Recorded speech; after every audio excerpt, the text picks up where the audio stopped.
नमस्कार भक्तों, आपका एक बार फिर से स्वागत है हमारे चैनल भक्ति की शक्ति में। जय श्री कृष्ण भक्तों। कार्तिक मास में किया गया स्नान अत्यंत पवित्र माना जाता है। इस मास में गंगा या अपने घर के पवित्र जल में स्नान करने से सभी पाप नष्ट होते हैं और घर में सुख समृद्धि आती है। आज हम आपको सुनाने जा रहे हैं एक अद्भुत कथा, एक बुढ़िया और उसकी 3 चोरनी बहुओं की कार्तिक स्नान की कहानी। इस कथा में जानिए बुढ़िया माई की भक्ति और सच्चाई ने कैसे तीनों बहुओं को उनके कर्मों का फल दिखाया और पूरे परिवार में प्रेम, सद्भाव और खुशहाली लौटाई। एक गांव में एक बुढ़िया माई रहती थी। उसके 3 बेटे और 3 बहुएं थी।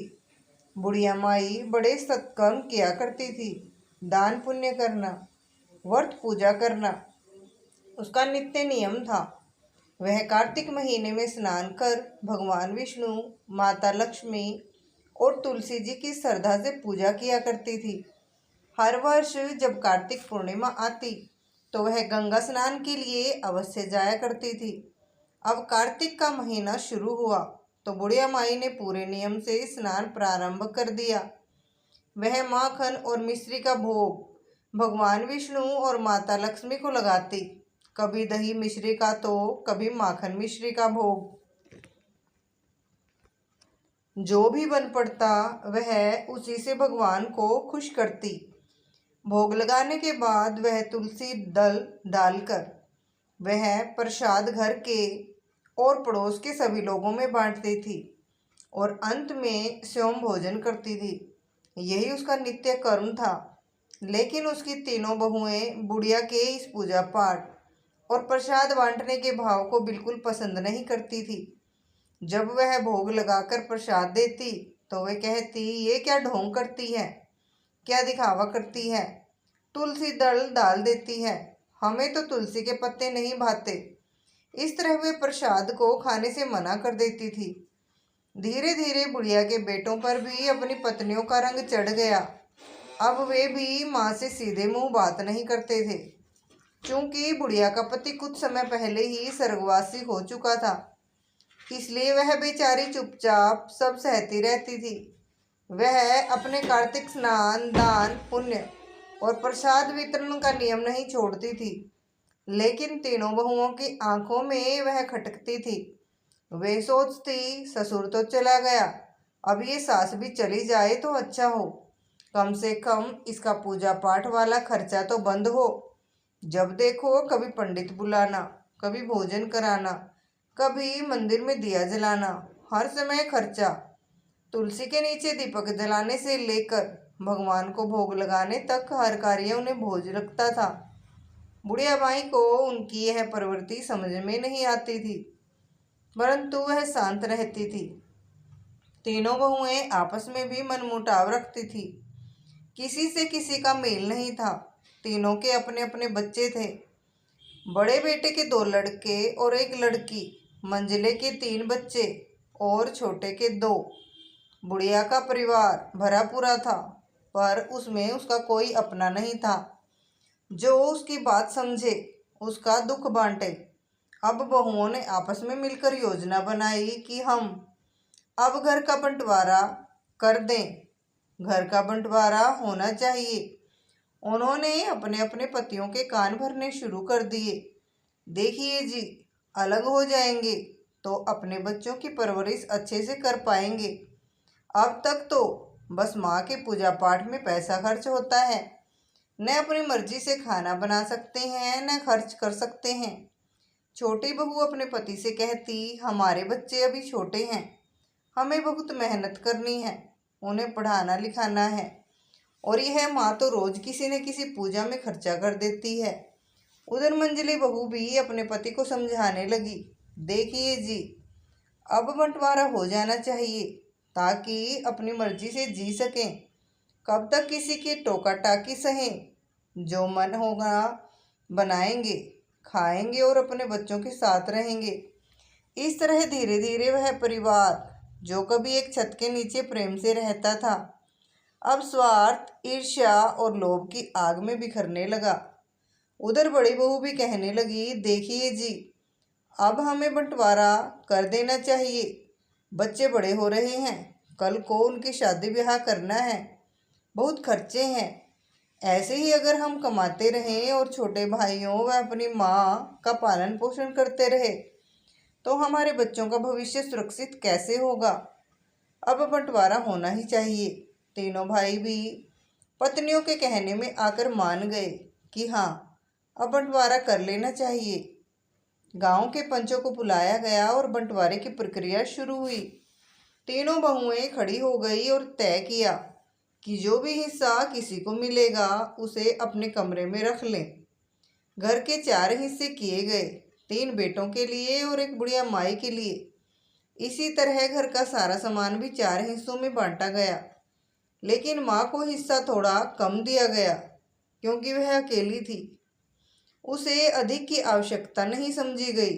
बेटों के तो बच्चे और परिवार थे, इसलिए उन्हें अधिक मिला। पंचों ने कहा, जो अपनी माँ को रखेगा वह उसकी हिस्सेदारी भी रख सकता है। यह सुनकर छोटी बहू तुरंत बोली, नहीं नहीं, हमें नहीं चाहिए। हम अपने कमरे में क्या करेंगे माँ को रखकर? उल्टा इसके लिए कमाना पड़ेगा, खिलाना पड़ेगा। पूजा के लिए 2-2, 4-4 किलो घी खर्च होता है। कौन झेले इनके नखरे? हमारे अपने बच्चों का काम ही बहुत है। मैं तो इन्हें नहीं रखूंगी। छोटी बहू के मना करने पर पंचों ने मंजली बहू से पूछा। मंजली बहू ने भी वही जवाब दिया, देखिए जी, मैं तो नहीं रख सकती। मुझे तो शुरू से ही यह बुढ़िया पसंद नहीं है। अब बुढ़िया बहू उससे बड़ी बहू से पूछा गया तो उसने भी साफ साफ कह दिया, हमारे पास भी बहुत जिम्मेदारियां हैं, माँ को रखने की जगह नहीं है। अब बेचारी बुढ़िया माँ ही अकेली रह गई। पंचों ने अपना निर्णय सुना दिया और सब अपने अपने घरों को चले गए। तीनों बहुओं ने अपना सामान अपने अपने हिस्से के रख लिया। बुढ़िया माई को जो हिस्सा मिला वह घर के बाहर की एक छोटी सी झोपड़ी थी। अब वहीं वह रहने लगी। अकेली बैठकर सोचने लगी, हे भगवान, 3-3 बेटों को मैंने और मेरे पति ने कितना प्रेम दिया। 9 महीने पेट में रखा, अपनी छाती का दूध पिलाकर बड़ा किया, हर दुख सुख में साथ दिया। और आज जब मैं बूढ़ी हो गई हूँ, जब मेरे हाथ पांव जवाब दे रहे हैं, जब मैं खुद अपने लिए कुछ नहीं कर सकती, तब मेरे ही बेटे और बहू मुझे यूं बेसहारा छोड़ गए। उसकी आंखों में आंसू नहीं रुक रहे थे। वह रोते रोते भगवान से कहने लगी, हे प्रभु, मैं तो तुम्हारी पूजा करती रही, कभी तुमसे कुछ नहीं मांगा, पर क्या मेरी किस्मत में यही दुख लिखा था? भरा पूरा परिवार होते हुए भी मैं आज अनाथ की तरह जी रही हूँ। उधर तीनों बहुओं बहुत खुश हो गई। वे आपस में कहने लगी, चलो अच्छा हुआ बंटवारा हो गया, अब अपनी मर्जी से पकवान बनाएंगे, बच्चों को खिलाएंगे, खुद भी मज़े से रहेंगे। बुढ़िया का काम करते करते जान निकलती थी। कभी कपड़े धोना, कभी खाना बनाना, कभी सेवा करना, हाथ पांव दबाना। अब उससे छुटकारा मिला। अरे भाड़ में जाए बुढ़िया, मर ही जाए तो अच्छा है, कम से कम उसका हिस्सा भी हमारे काम आएगा। उधर बेचारी बुढ़िया के हिस्से में जो थोड़ा बहुत आटा, दाल और चावल आया था वही उसका सहारा था। पर अब वह बूढ़ी हो चुकी थी। चूल्हा कैसे जलाए, खाना कैसे पकाए, वह रोने लगी। तभी उसने देखा एक नौजवान दरवाजे पर खड़ा है। चेहरा तेजस्वी, हष्ट पुष्ट शरीर, आंखों में चमक और चेहरे पर दिव्यता। कार्तिक का महीना चल रहा था और बुढ़िया माई का बंटवारा भी इसी महीने में हुआ था। वह अपने पुराने दिनों को याद करते हुए रो रही थी, पति को याद कर रही थी और बच्चों की बेरुखी पर दुखी थी। तभी नौजवान ने दरवाज़ा खटखटाया। बुढ़िया माई ने धीरे से उठकर दरवाज़ा खोला। सामने लगभग 16-17 वर्ष का युवक खड़ा था। सांवला रंग, सुंदर मुख, घुंघराले लंबे बाल और बड़ी बड़ी आंखें। उसने मुस्कुराते हुए कहा, अम्मा, आपने मुझे पहचाना नहीं? मेरा नाम कृष्णा है। बुढ़िया बोली, बेटा, मैं तो तुम्हें नहीं पहचान पाई, कौन हो तुम? इस गांव के तो नहीं लगते। वह युवक बोला, माँ, आप मुझे सच में नहीं पहचान रही। आप नाते में मेरी बुआ दादी लगती हैं। मैं आपके भाई के बेटे का लड़का हूँ। मैं आपके मायके से आया हूँ।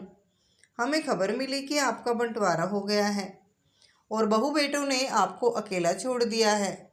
इसलिए मेरे पिताजी ने मुझे आपकी मदद के लिए भेजा है। मेरी पत्नी ने भी कहा, जाओ बुढ़िया माँ की सेवा करो। वह किसी का दुख नहीं देख सकती, इसलिए मैं आपके लिए कुछ सामान लेकर आया हूँ। यह सुनकर बुढ़िया की आंखों में आंसू आ गए। उसने स्नेह से कहा, आओ बेटा, अंदर आओ। उसने युवक को अंदर बैठाया, मिट्टी का गिलास भरकर पानी दिया और कहा, बेटा, मेरे पास देने को कुछ नहीं है, बस थोड़ा सा गुड़ है, लो पानी पी लो और गुड़ खा लो। बुढ़िया के स्वर में ममता थी और अपने का साया उसके आंगन में आया हो। अब वह कृष्णा जो आया था, बड़े प्यार से पानी पिया, बुढ़िया माँ का घर ठीक किया और मुस्कुराते हुए बोला, माँ, इसमें कुछ बना हुआ खाना भी है। आप भूखी मत रहना, इसे खा लेना। हम यहीं पास के गांव में रहते हैं, ज़्यादा दूर नहीं है। मैं रोज़ आपका खाना भिजवा दिया करूँगा। आपको खाने की कोई परेशानी नहीं होगी। थोड़ी देर रुकने के बाद वह स्नेहपूर्वक बुढ़िया माई से विदा लेकर चला गया। बुढ़िया माई सोच में पड़ गई, हे प्रभु, अभी भी इंसानियत जिंदा है। मेरे अपने बेटों और बहुओं ने मुझे ठुकरा दिया, लेकिन मेरे मायके वाले आज भी मुझे याद करते हैं। मैं तो वर्षों से मायके नहीं गई। माँ बाप, भैया भाभी सब इस संसार से चले गए। अब तो भतीजे और उनके बच्चे हैं जिन्हें मैं पहचानती तक नहीं। फिर भी वे मेरी चिंता करते हैं। यह सोचकर मन भर आया। वह धीरे धीरे उस थैले को खोलने लगी जो कृष्णा लेकर आया था। उसमें इतने सुंदर सुंदर वस्त्र, एक सुंदर सूती साड़ी, अच्छी दाल चावल, काजू, किशमिश, बादाम और कई तरह के मेवे रखे थे। साथ ही घर की जरूरी चीजें भी भरपूर थी। यह देखकर बुढ़िया माई के चेहरे पर खुशी लौट आई। उसमें एक थाली में गरम गरम भोजन भी रखा था। उसे देखकर बुढ़िया की बुढ़ी आंखों में चमक आ गई। भूख भी थी, थकान भी थी। उसने सबसे पहले भगवान विष्णु, माता लक्ष्मी और तुलसी जी को स्मरण किया, भोग लगाया और फिर पड़ोसियों में तुलसी दल डालकर वह प्रसाद बांटने चली गई। पड़ोसियों ने बड़े श्रद्धा से प्रसाद ग्रहण किया और बोले, माई, आप तो साक्षात सती हैं, कितना भक्ति भाव रखती हैं। लेकिन जब वह प्रसाद लेकर अपने बेटों और बहुओं के घर गई तो उन्होंने रूखे स्वर में कहा, हमें नहीं चाहिए तुम्हारा प्रसाद। बहाने से हमारे घर आना चाहती हो क्या? यह सुनकर बेचारी बुढ़िया आंखों में आंसू लिए अपने झोपड़े में लौट आई। उसने दोनों हाथ जोड़कर भगवान को प्रणाम किया और फिर वह स्वादिष्ट भोजन किया जो कृष्णा लाया था। जैसे ही पहला ग्रास मुंह में गया, उसके मन को अद्भुत शांति मिली। उसने जीवन में कभी इतना स्वादिष्ट और पौष्टिक भोजन नहीं किया था।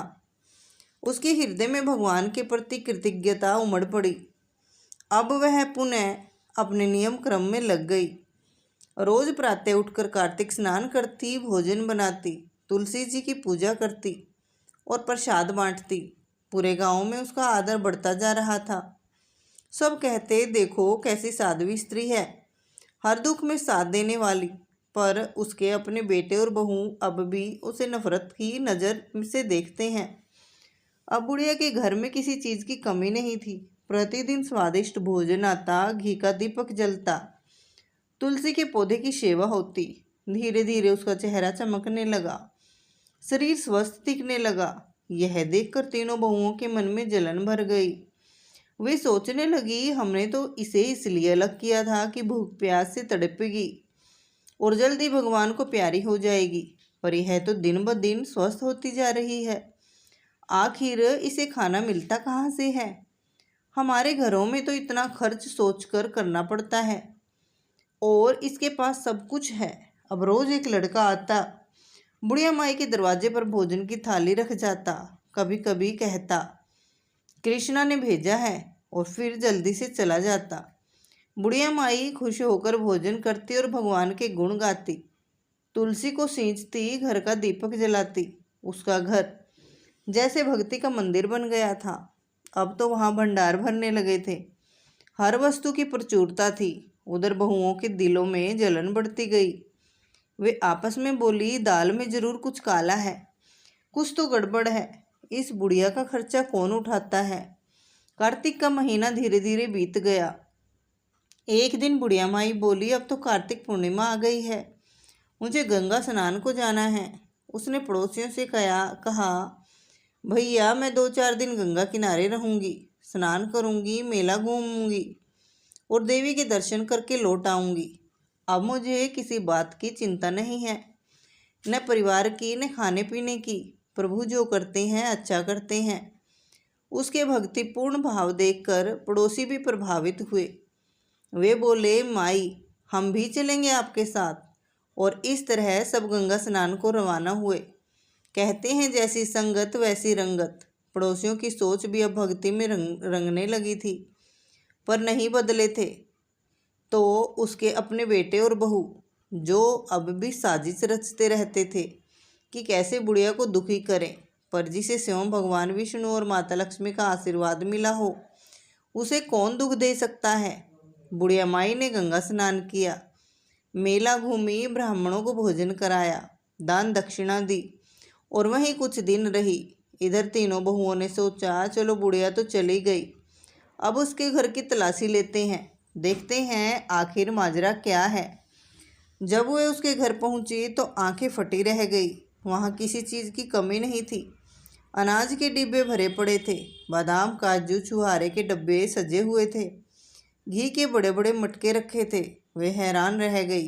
बड़ी बहू बोली, अरे यह बुढ़िया तो बहुत चालाक निकली, हमारे घर से चोरी चोरी सामान निकाल कर अपने घर जमा कर लिया। देखो कैसे भरे पड़े हैं सारे डिब्बे। मंजली बहू बोली, मैं तो रोज खेत में काम करने जाती थी, कभी ध्यान ही नहीं किया, यह तो बहुत मक्कार निकली।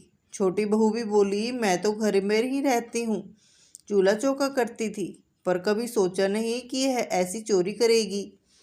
देखो इसने तो पहले से सब इकट्ठा कर लिया ताकि बंटवारे के बाद आराम से खा सके। तीनों के मन में द्वेष भर गया। वे बोली, अब इसे सबक सिखाना पड़ेगा। फिर तीनों ने मिलकर बुढ़िया के घर से सामान उठाना शुरू किया। झोली भर भर के वे अपने घरों में ले जाने लगी। पर हैरानी की बात यह थी कि सामान खत्म होने का नाम ही नहीं ले रहा था। जितना निकालती उतना और निकल आता। लालच बढ़ता गया। तीनों बैठ गई और वहीं रखे मेवों काजू बादाम छुहारों को खाने लगी। उनमें से एक बोली, अब समझ आया, इसके चेहरे पर इतना तेज और इसकी देह में इतनी तंदुरुस्ती कहाँ से आती है। यह सब इसी चोरी के माल से खाती होगी। वे तीनों आपस में हंसने लगी, पर उन्हें क्या पता था कि यह सब चोरी का नहीं, भगवान का चमत्कार था, जो सच्ची भक्ति के प्रतिफल से बुढ़िया के घर स्वयं लक्ष्मी ने भंडार भर दिया था। अब तो कभी किसी ने ऐसा सुना ही नहीं था। तीनों बहुएं सब काम निपटाने के बाद जैसे ही बच्चों को बुलाकर सामान देने लगी, उन्होंने देखा कि काजू बादाम में तुलसी दल पड़ा हुआ था। तीनों ने झट से उन तुलसी दलों को निकालकर बाहर नाले में फेंक दिया और आपस में कहने लगी, देखो कैसी टोटके करती है, हर चीज़ में तुलसी दल डाल रखा है, हमें तुलसी दल बिल्कुल पसंद नहीं है। फिर वे आपस में हंसते हुए बोली, अब अगर किसी कभी ये पीछे से आए तो इसका कोई भी सामान नहीं लेना चाहिए। लेकिन जैसे ही उन्होंने तुलसी दल नाली में फेंका और भीतर आई तो देखा तीनों की तीनों बहुएं कुतिया बन गई। यह देखकर बच्चे चिल्लाने लगे, अरे मम्मी तो कुतिया बन गई, हमारी माँओं को क्या हो गया। बच्चे रोने लगे। पूरा घर चीखों से भर गया। यह खबर जैसे ही फैली, पड़ोसी इकट्ठा हो गए। सब लोग हैरान थे, अरे ये कैसे अनहोनी हो गई, बुढ़िया की तीनों बहुएं कुतिया कैसे बन गई। पूरे गांव में हल्ला मच गया। किसी ने आज तक ऐसी बात नहीं सुनी थी। शाम को जब तीनों काम से लौटकर आए तो बच्चों ने रोते हुए कहा, पापा मम्मी कुतिया बन गई हैं। बेटों को विश्वास नहीं हुआ। लेकिन जब वे घर में दाखिल हुए और कुतिया को देखा तो उन्होंने डंडा उठाकर उन्हें भगाने की कोशिश की, मगर कुतिया अपनी भाषा में भौंकते हुए कहने लगी, हम कुतिया नहीं हैं, हम तुम्हारी पत्नियां हैं। पर वे पुरुष समझ ही नहीं पा रहे थे। बच्चों ने रोते रोते कहा, पापा यह कुतिया नहीं हमारी माँ है, हमने अपनी आंखों से सब देखा है। अब बेटों को कुछ समझ आने लगा। उन्होंने सोचा जरूर कुछ अनर्थ हुआ है, मगर अब क्या किया जा सकता है। बेबस होकर वे सोचते रहे, लेकिन समाज के डर से उन्होंने कुत्तियों को घर के बाहर भगाने की कोशिश की। फिर भी वे तीनों वहीं बैठी रही, भौंकती रही, मानो कुछ कहने की कोशिश कर रही हों, पर कौन समझे उनकी पीड़ा। बेचारे पतियों और बच्चों को अब घर का सारा काम खुद करना पड़ता था। बच्चों के आंसू थम नहीं रहे थे। वे अपनी माँ के रूप में उन कुत्तियों से लिपट लिपट कर रोते रहे, क्योंकि वे जानते थे कि वे उनकी माँ हैं। उधर बुढ़िया माई गंगा किनारे बैठे आनंद में थी। रोज गंगा स्नान करती, पूजा पाठ करती और मन ही मन सोचती, ऐसी शांति तो मुझे आज तक नहीं मिली। धीरे धीरे 8 दिन बीत गए। पास पड़ोस की औरतें बोली, माई अब तो घर चलो, मेला भी उठ गया। बुढ़िया बोली, अरे मेरा तो मन करता है कि यहीं गंगा किनारे झोपड़ी डाल लूं और यहीं रह जाऊं। फिर भी उन्होंने समझाया, माई घर भी देख लो, आखिर तुम्हारे 3 बेटे बहुएं पोते पोतियां हैं। भले ही उन्होंने तुम्हें दुख दिया हो, लेकिन माँ के दिल में तो ममता रहती ही है। यह सुनकर बुढ़िया माई की आंखें भर आई। वह बोली, ठीक है चलो, देख आती हूँ। जब वह गांव में पहुंची तो देखा सारा गांव किसी हलचल में डूबा है।